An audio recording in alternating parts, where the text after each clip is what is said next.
it's Tonya from Tonya's Bakeshop, and today we're going to be going over a Bosu ball get-up.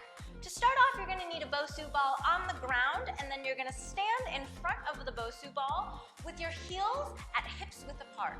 Your toes should be pointed straight outwards. You're going to clasp your hands in front of your chest, pulling your shoulder blades back to keep your shoulders and your chest upright.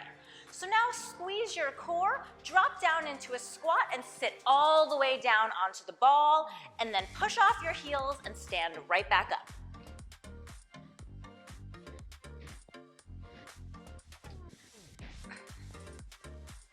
And that is a Bosu ball get-up.